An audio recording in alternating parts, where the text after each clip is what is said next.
Salut tout le monde, bienvenue dans cette nouvelle vidéo. Aujourd'hui encore, on va prendre la bonne vieille machine à remonter le temps et revenir dans les années 80-90. Vous le savez, ici on parle depuis longtemps de jeux, de jouets, de plastoc ludique, de nostalgie, et finalement, on parle histoire en fait. Ah, à la bonne heure, je serais ravi d'enseigner aux jeunes générations les leçons du passé. Ah non, mais vous dérangez pas, monsieur Venkman, hein. On va juste faire un truc simple, pas trop fouillé, et puis finalement on va parler un peu plus marketing qu'histoire. Hein. Bon, je vois que je ne suis pas le bienvenu.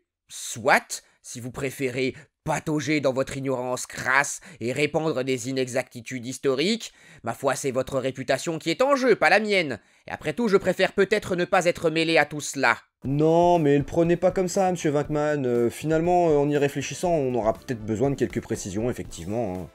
Allez, vous serez notre caution scientifique, ça vous va? Bon, je ne voudrais pas m'imposer, mais si je peux vous être utile...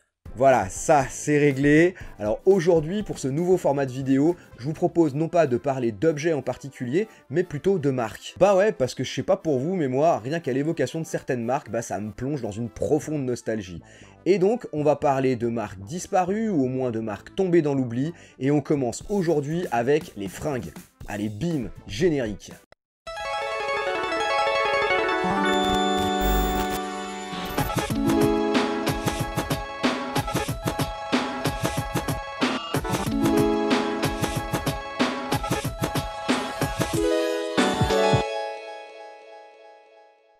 Alors tout d'abord, petit partage perso, moi quand j'étais môme, les fringues je m'en foutais, mais d'une force. Et je me rappelle d'une petite anecdote qui me fait aujourd'hui beaucoup sourire.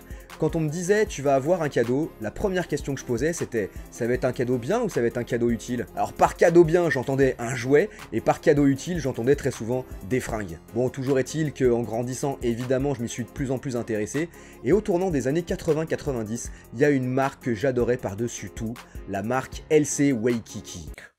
Oserais-je?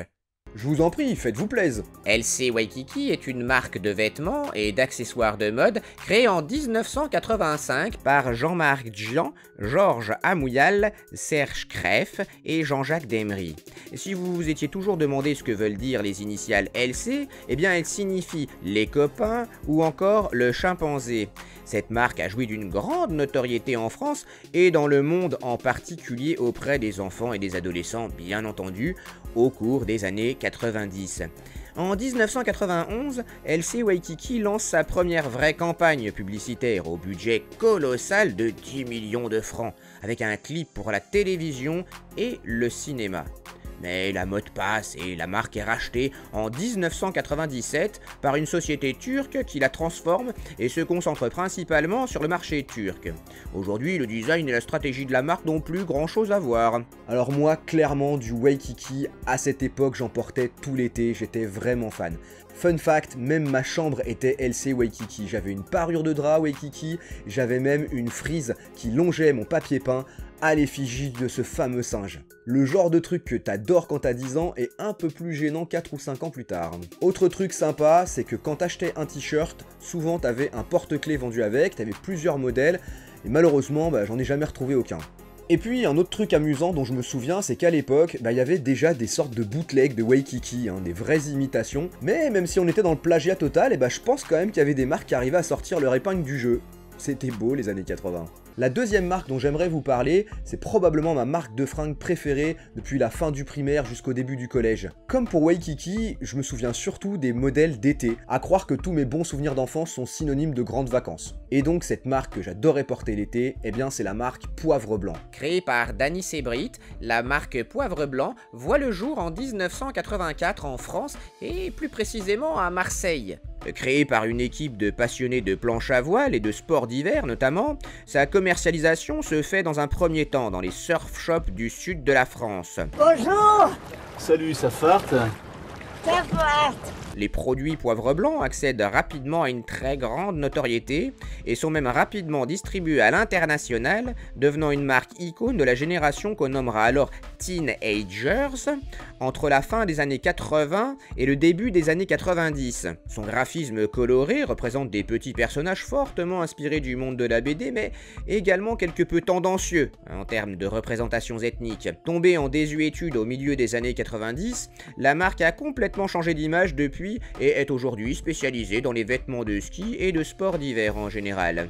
Alors là, instant malaise, en revoyant les visuels, clairement je suis pas sûr qu'en 2021 je serais capable de porter ce genre de fringues si j'étais enfant, ou même de les faire porter à mes gosses. En ce qui concerne les personnages noirs, on est sur du pur style Tintin au Congo, et alors concernant les personnages asiatiques, punaise, plus jaune que ça, t'es glow in the dark. Et oui, c'est vrai qu'en tant qu'enfant blanc dans les années 80, je percutais pas du tout sur le caractère raciste de cette représentation, et heureusement, je n'y voyais aucun rapport à la réalité. Bref, vaste sujet, et très clairement, je suis pas du genre à penser ça va, on n'a plus rien le droit de dire maintenant. Je trouve ça assez sensé qu'on ait arrêté de représenter une partie des êtres humains de cette manière-là. Pour nos enfants, je trouve ça aussi plutôt intelligent, ils sont déjà bien assez soumis à d'autres clichés.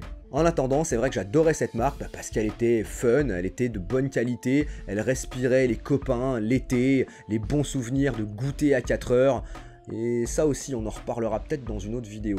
Et on enchaîne avec une troisième marque, et là encore, je vois des t-shirts, je vois des sodas, je vois du soleil, à croire qu'il faisait toujours beau pendant mon enfance. Bon, j'avoue, j'ai commis une petite tricherie sur ce coup-là, parce qu'en fait, c'est pas vraiment une marque de fringues, c'est une mascotte qui s'est retrouvée sur différents produits, différents médias. En attendant, moi, j'avais un paquet de t-shirts à son effigie, et il s'agit de Fido Dido. Initialement, Fido Dido est le nom d'un personnage. La légende raconte qu'il aurait été dessiné pour la première fois en 1985 par son auteur Sue Rose sur la nappe d'un restaurant. En 1988, cette mascotte est rachetée par Pepsi, qui l'intègre dans ses pubs. Pardon, je vous interromps.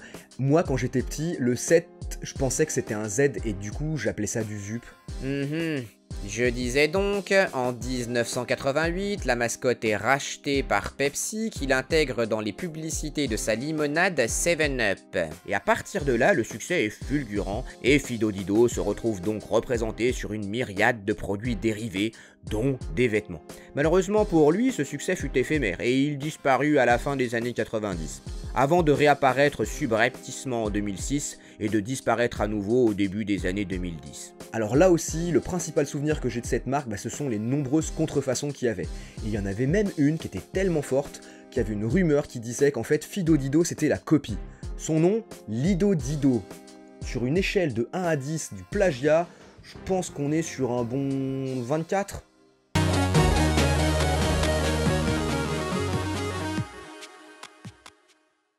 Et voilà, c'est donc la fin de cette vidéo, j'espère que ce nouveau format vous aura plu et que ça vous aura ravivé de bons souvenirs. Alors ok, on n'était pas forcément sur du ludique, on n'était pas forcément sur de la collectionnite, encore que les fringues vintage, ça se collectionne finalement, mais en tout cas, je me suis dit en pensant à ce format de vidéo que quand on était petit, ces marques, elles ont compté finalement dans notre enfance et dans notre construction. Bref, si ça vous a plu, vous connaissez la chanson, lâchez-moi votre plus beau pouce bleu, dites-moi dans les commentaires s'il y a des marques de fringues dont vous auriez aimé que je parle, dites-moi aussi si ce format vous a plu parce que si c'est le cas, j'ai encore pas mal d'autres thèmes à vous présenter. On reviendra aussi prochainement avec du drôle de collègue et d'autres formats sur lesquels je suis en train de travailler, donc n'oubliez pas de vous abonner et de cocher la cloche. Avant de vous quitter, je tenais vraiment à vous remercier Pierre. Je vous en prie, appelez-moi Monsieur Vinkman. Ah, eh ben merci Monsieur Vinkman, et en attendant la prochaine vidéo, je vous souhaite une bonne collectionnite.